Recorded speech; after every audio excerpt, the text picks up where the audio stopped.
The world has fed you lies, plain and simple. They sell freedom like a product, but it's wrapped in rules you didn't ask for. They talk of equality, but it's a game designed to keep the masses average, never exceptional. Comfort? It's a cage disguised as a pillow, a slow poison that smothers ambition and dulls the fire within. If you feel that itch, that gnawing frustration inside, it's because you see the gap. The world doesn't serve the exceptional. It processes people, stamps labels, and funnels you into roles. It's not even trying to hide how it rewards compliance and punishes daring. But here's the truly painful truth. The greatest people, the game changers, the true founders and visionaries are not missing. They're misaligned, misunderstood, stranded in a system made to mute their power. You've felt it, haven't you? That crushing loneliness that no one talks about. You're surrounded by people stuck in the same loop, trying to climb ladders built for yesterday's dreams. You're trying to harness your brilliance but keep hitting walls designed by systems that want you small, manageable, predictable. No infrastructure supports your kind, the radical, the rare, the ones who burn hotter and dream bigger. You're tethered by invisible chains, not laws you can see, but the heavier weight of assumptions everyone just knows, aren't questioned, because it's easier to believe the lie than challenge it.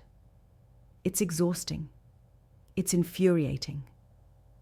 And you can't escape the nagging feeling that you were made for more than this recycled routine.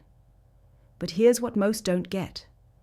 Capitalism, in its purest form, is supposed to tear down those walls. It's not a dirty word or a villain, as it's so often painted. At its core, it's the only real system that rewards individual brilliance, that allows those on the fringe to rise, to create something new, to disrupt the comfortable lies sold to the masses. Yet, that potential is buried under layers of misunderstanding, misappropriation, and cynical storytelling. Furious skeptics point fingers at greed, corruption, inequality. Fine. Those are symptoms, not the disease. The disease is a broken implementation, not capitalism itself. The disease is complacency, masquerading as critique. The disease is a system that chokes its most powerful players by treating them like cogs, not catalysts. Imagine if you could strip away every lie, every misbelief that keeps you from seeing capitalism as the tool it truly can be. Imagine if it could be harnessed not to separate, but to connect, not to reward the average, but to ignite the exceptional, not to protect privilege, but to unlock potential. Here's the secret. It can. But only if you don't just accept it blindly. You have to own it. Question it deep down. Refuse to swallow the easy story. Become obsessed with twisting it, molding it, reshaping it into a force that serves not the many, but the few who dare. Those who refuse to wait, who reject comfort, who burn rather than bend. You are part of those few. That's why this speaks to you. Because you're tired of the stale rules. Because you know progress doesn't come from playing safe or fitting in. Progress comes from the edges, from the rebel, from the founder, from the investor who sees what the rest miss. That's you. And here's what you've been missing. A network, a movement not bound by geography or outdated thinking, but created for individuals who refuse to be normal. Capitalism's greatest power lies dormant in connection, linking brilliance with ruthlessness, innovation with patient strategy, fire with precision. Alone, you're a spark struggling against the wind. Together, you're a wildfire that reshapes everything. But before that happens, the system wants you scared and divided. It whispers that questioning capitalism is impossible, that any thrill you feel about wealth or innovation comes at the cost of morality or humanity.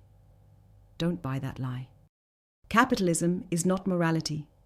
It's a framework, a tool that anyone sharp enough, brave enough, can wield to transform their world and those around them. Yet the key isn't mindless greed or hoarding. The key is sovereignty, claiming your will as your weapon, not a shield. It's about relentless critical thinking, peeling back every assumption about scarcity, success, and freedom. It's about patience, understanding the long game when the world screams for instant dopamine hits. Most of all, it's about being selective, finding those few who burn as you do, and building an ecosystem so tight, so fiercely complementary, that your power multiplies instead of just adds up.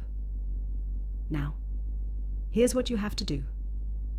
First, break the pact of silence you may have made with doubt and conformity.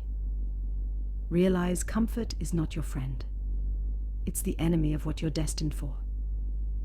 You're not here to replicate others' lives or follow systems that were never designed for you. You must redefine your reality on your terms. Start by questioning what you think you know about capitalism, about what success looks like, about what role you can play, about how wealth can be a force for radical change, not just accumulation. Don't chase belonging. Forge becoming. Build your tribe not on sameness, but on contrast, on wildly different talents that, when combined, create unbreakable strength. Second, build patience. Power comes from playing eternity, not the short sprint. The world glorifies quick wins and viral fame, but real transformation, the kind that changes history, needs time, focus, and brutal persistence. Use capitalism's mechanisms, the markets, the investments, the innovation cycles, to your advantage by being willing to play longer than everyone else. Outlast, outsmart, outcreate. The discomfort you feel now is the seed of your future freedom. Third, blaze your own trail with ruthless sovereignty. Your will is your weapon. No one else can think, act, or decide for you. Capitalism rewards action and ownership. Claim both fiercely. Don't wait for permission. Don't look for validation. Move first, make mistakes, learn fast. Every failure is a step closer to the system, bending to your vision, rather than the other way around. Finally, find your allies. The system's biggest trick is isolation. It keeps the bright ones scattered, fighting on individual battlegrounds. What capitalism truly needs to become is a movement of rare few who connect deeply, collaborate brutally, and create relentlessly.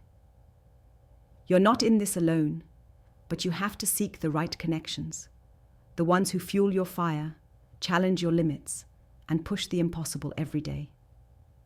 When you find those rare few, something shifts. The misunderstood become understood, not by conforming, but by uniting their differences into one unstoppable force. Don't mistake this for the comfort promised by conventional paths. This path is uncomfortable. It demands sacrifice, clarity, and intolerance for compromise. But it's the only way to reclaim capitalism as the force it was meant to be, the engine of true liberation, unparalleled innovation, and individual breakthrough. Your pain, the frustration, the burnout, the disillusionment, these are signs. Signs that you're waking up from the imposed dream and ready to build your own. Your challenge?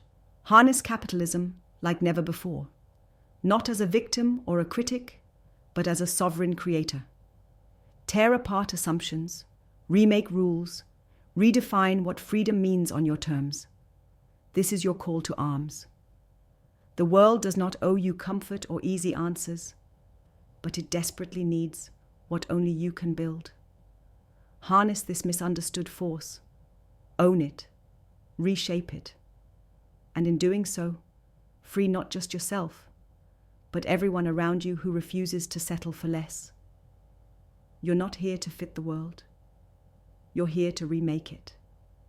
Don't stop until what you create is so powerful, so undeniable, that it changes the very fabric of reality. This is capitalism's truth, raw, fierce, and waiting for those bold enough to take it back. The question isn't whether capitalism is misunderstood. It's whether you are willing to be the one who finally understands it and unleashes its true force.